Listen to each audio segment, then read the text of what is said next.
Hey everybody, Dave here. We here at the CyberWire are excited to announce our new subscription program, CyberWire Pro. That'll be coming out in early 2020. For those whose interests and responsibilities lead them to be concerned with cybersecurity, CyberWire Pro is an independent news service you can depend on to stay informed and to save you time. This offer includes such valuable content as exclusive podcasts and newsletters, exclusive webcasts, thousands of expert interviews, and much more. And you can rely on us to separate the signal from the noise.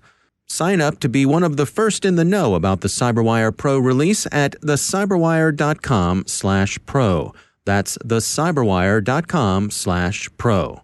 Check it out. Proof of concept exploits for the crypto API vulnerability Microsoft patch this week have been released. CISA warns the chemical industry to look to its security during this period of what the agency calls heightened geopolitical tension. Families of deployed U.S. soldiers receive threats via social media. Someone's been fishing in Turtle Bay. More fleeceware turns up in the Play Store. And Moscow heaps scorn on anyone who thinks they hacked Burisma.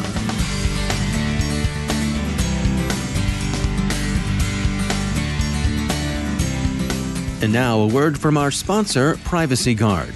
By now, you might have heard of the scary stats of how many times identity theft happens, and of data breaches happening to big companies that you might have done business with. But Privacy Guard members can have more peace of mind. Privacy Guard takes privacy personal.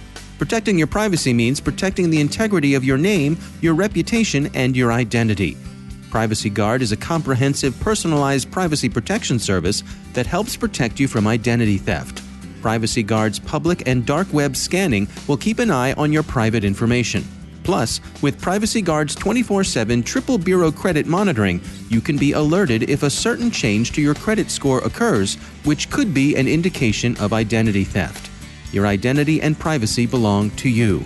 Privacy Guard works to help keep it that way. To learn more, go to privacyguard.com. That's privacyguard.com. And we thank Privacy Guard for sponsoring our show.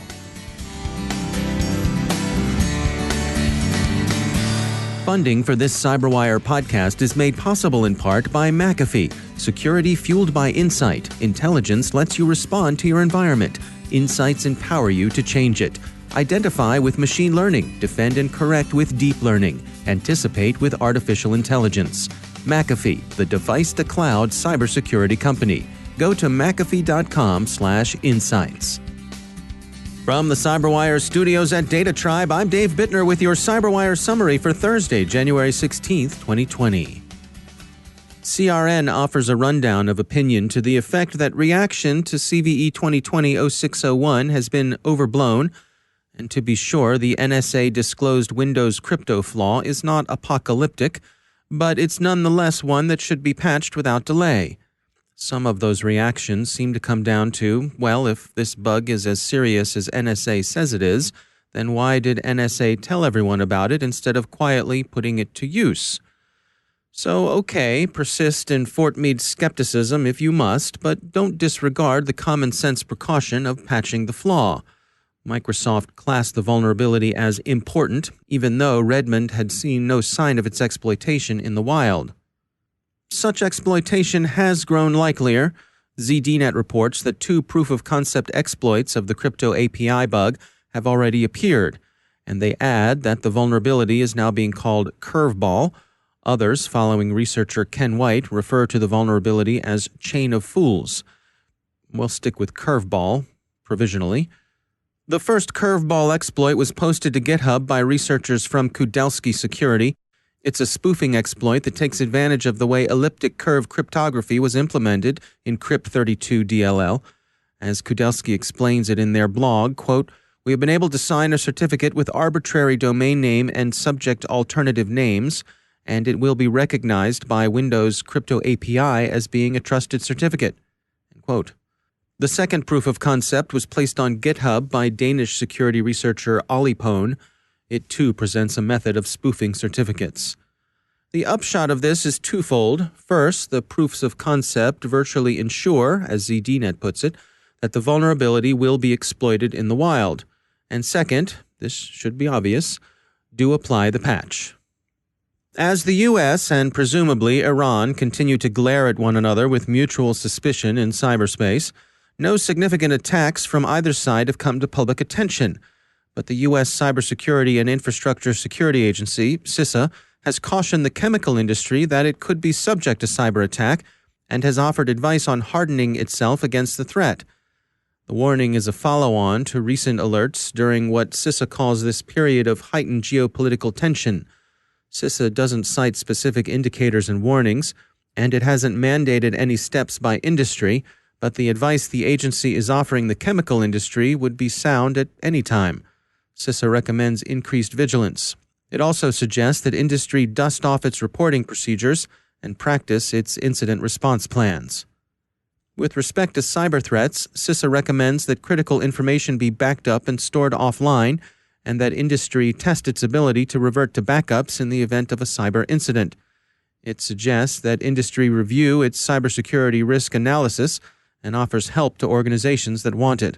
Now is also a good time for cyber awareness training, and a particularly good time to look for and change any default passwords that may have been left in the enterprise. Patches should be brought up to date, and both IT networks and industrial control systems should be scanned for signs of vulnerabilities and malicious activity. It would be good to update application whitelists and review accounts to ensure that they be given the least privilege necessary.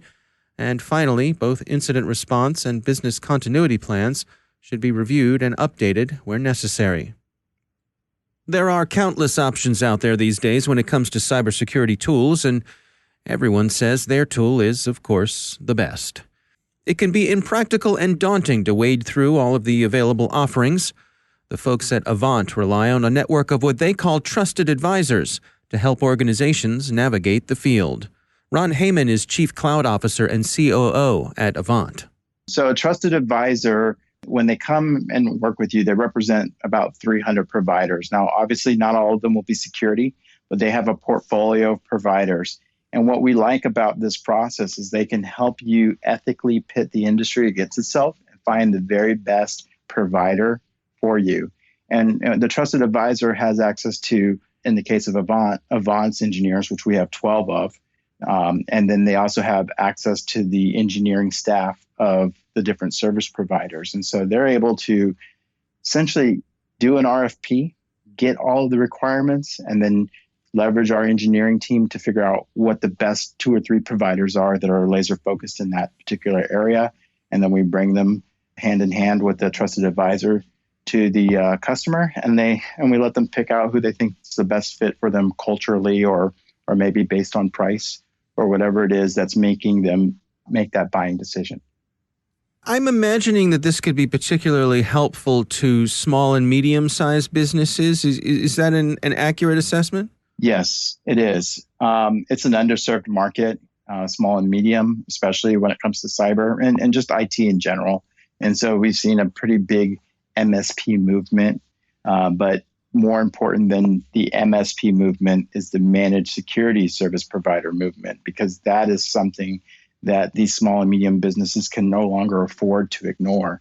Companies go out of business when they're without mail for a matter of days. And we're seeing intellectual property and other things that are really important to the company and the brand image be at risk more consistently. You've seen what's happened with ransomware. It's been in the news a lot, especially in local municipalities and state and federal government, but that's also happening quite a bit in companies as well. And when they lose access to their data, to their intellectual property, to all the things that give them what they need to go out and do business, you can imagine, that you're really putting that company at risk. So definitely small and medium businesses will benefit from having access to these service providers. It sounds like an interesting value proposition, for sure. As someone who would engage with one of these trusted advisors, how am I guaranteed that they're looking out for my best interest and not the folks on the other side of the equation, the folks who are providing the services? Yeah, so that's a good question. And I think you always have to make sure that whoever you're working with is a true partner, a true trusted advisor. And trusted advisors, a lot of times, the reason why they're there is because they have a really good relationship with the buyer and they want to have a long-term they want to have a long-term relationship with them. So they're there for the right reason, at least the ones that we work with, and they're incentivized to try and help make the best possible decision for that customer, because if the customer wins, then they win, and ultimately they get more business. That's Ron Heyman from Avant. According to ThreatPost and Bleeping Computer, Cofense researchers determined that the United Nations sustained a phishing campaign designed to deliver Emotet and the TrickBot Trojan. The campaign, which apparently was less than fully successful, used emails spoofing the Norwegian mission to deliver a malicious Word document. Sophos finds more fleeceware apps in Google's Play Store. Fleeceware automatically charges subscription fees if the user neglects to cancel when a trial period expires, and users often find that breaking up is hard to do. As the noted American philosopher Mr. Tom Waits put it in another context, the large print giveth and the small print taketh away. And finally, Moscow has delivered the usual informational counter-battery fire in the Burisma hacking case. Sputnik, a reliable Kremlin mouthpiece, poo-poos the whole episode as a self-serving conspiracy theory launched by Hillary Clinton. Or so says Sputnik. The style of their debunking is worth noting. It's tabloid-esque, quoting tweets from people represented as being ordinary patriotic Americans who have wised up to Ms. Clinton. The tweets are a fair representation of the kind of one-line zingers Twitter is structured to favor, but they don't really amount to what you'd call an argument. Ukraine's Interior Ministry isn't so dismissive. They've asked the FBI for assistance in their own investigation of the Burisma incident.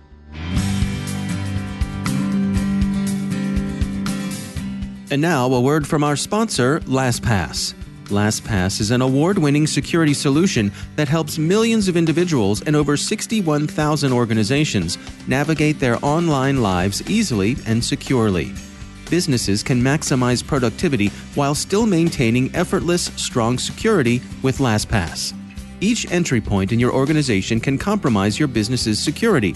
LastPass Identity can minimize risk and give your IT team a breakthrough integrated single sign-on, password management, and multi-factor authentication. LastPass Identity enables you to manage and control user access for all access points in your organization. Add an additional layer of security to every single login through multi-factor authentication. Securely authenticate into your work using biometrics such as fingerprint or face. Deliver a passwordless login experience for your employees while securing every password in use through enterprise password management, and gain an integrated view across all access and authentication tasks to know which employees are accessing what, when, and where. To learn more, visit LastPass.com. That's LastPass.com. And we thank LastPass for sponsoring our show.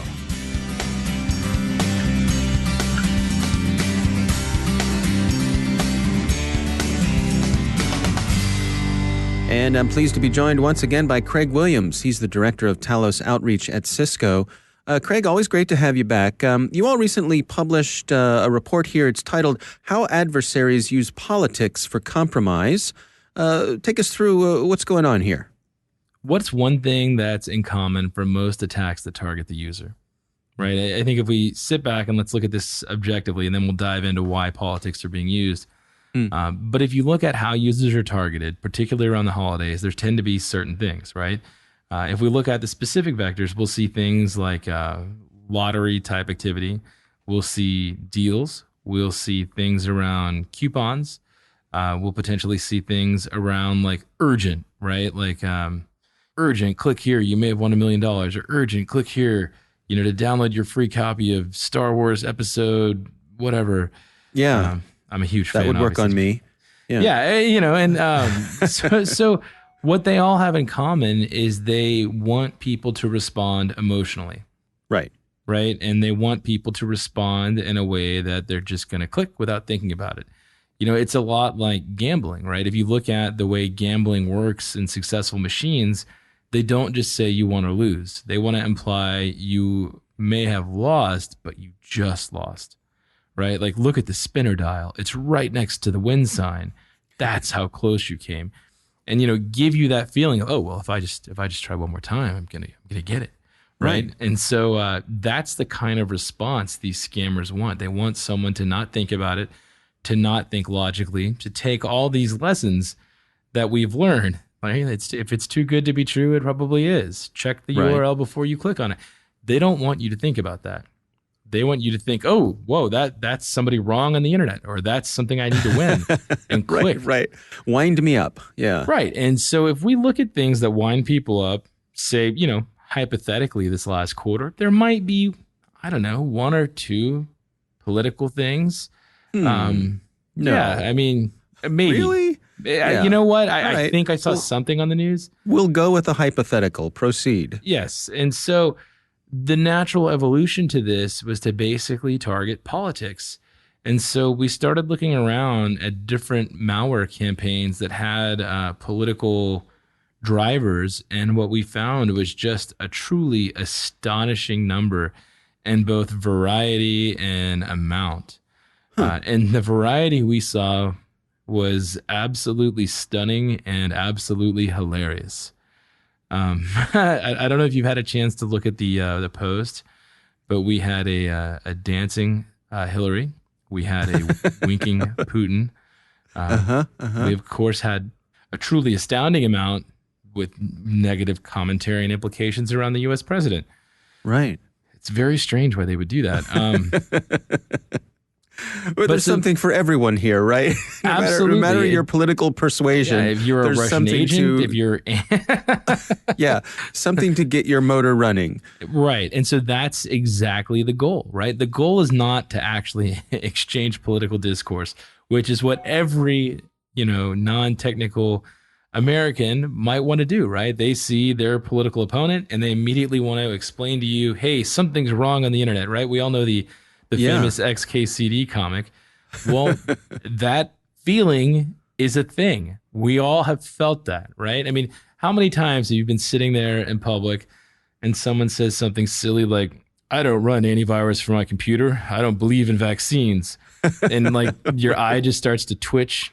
Involuntarily, and for you that's a trigger warning, right? Yeah. Yeah. But your wife says, just step away, Craig, just step away. Well, she'll change the subject and be like, so do you want to take me to the gun range later? Like, well, I guess.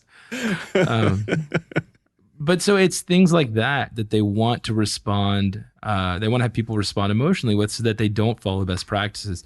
And the reality is that type of thought process is involved as often, I think, as the deal process, right? Like the gambling process, basically.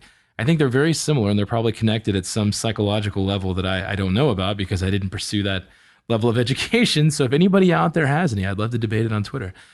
Of course, because that's where the best debates happen. It's Twitter or Reddit. That's where you go for fun debates. Right. Where everyone's right and only downvote everybody you disagree with. Now, what are you all recommending to protect yourself against this sort of thing when we're dealing with human emotional components? Well, so that's a really great question. And I think it comes down to, one of the things that we probably say a lot. And so I'll explain the different levels to it. But the first one is, right, you've got to have a layered defense, right? Like anything else, there's not going to be one magic bullet. So I would say the easiest layers are, have something like a content blocker in place. And so if you don't want to pay for one through an antivirus, you can use our free OpenDNS service. You could use Google's safe browsing service, something to take off that like highest layer of long-term lazy attacker, right? So let's knock out like the 75%. And then have something a little bit more advanced, maybe something like an anti-spam solution, an email security appliance, web security, that knocks out that second level of more dynamic content, right? Those type of ads or pop-ups, looks at file attachments, right? Some sort of advanced malware protection system, like an antivirus engine, be it, ours or somebody else's, just something out there to knock down those known binaries. And that'll cover you, a pretty reasonable amount just between those three. And I think, the last one is really going to be, I hate to say this, but it's user education. You've got to have people learn self-control. And I know on the internet, that's much easier said than done. But the thing is, people are constantly targeting the user. They're going to find a way to spin you up. Absolutely. It's going to happen. If it's not politics, maybe it's religion, maybe it's gun control, maybe it's healthcare. But they will find a way to spin you up, and you've got to sit back and realize I'm being manipulated. Right. I think most adults would realize if that was happening in person, and they would realize, look, I don't need to engage with this person. I don't know them. They don't matter in my life. I'm not voting here, right? Yeah, right. I should just go on my way and get to work or whatever they're doing. And people have got to take that life lesson that they've learned in person and apply it to the online world. Yeah, keep that top of mind. And it's especially true on social media. I mean, people forget, but that's really what social media is you're basically in public looking at other people's discussions and conversations, and you can chime in or not. And a lot of the time, or not, is probably the wisest decision. Yeah. The post is titled, How Adversaries Use Politics for Compromise. Craig Williams, thanks for joining us. Thank you.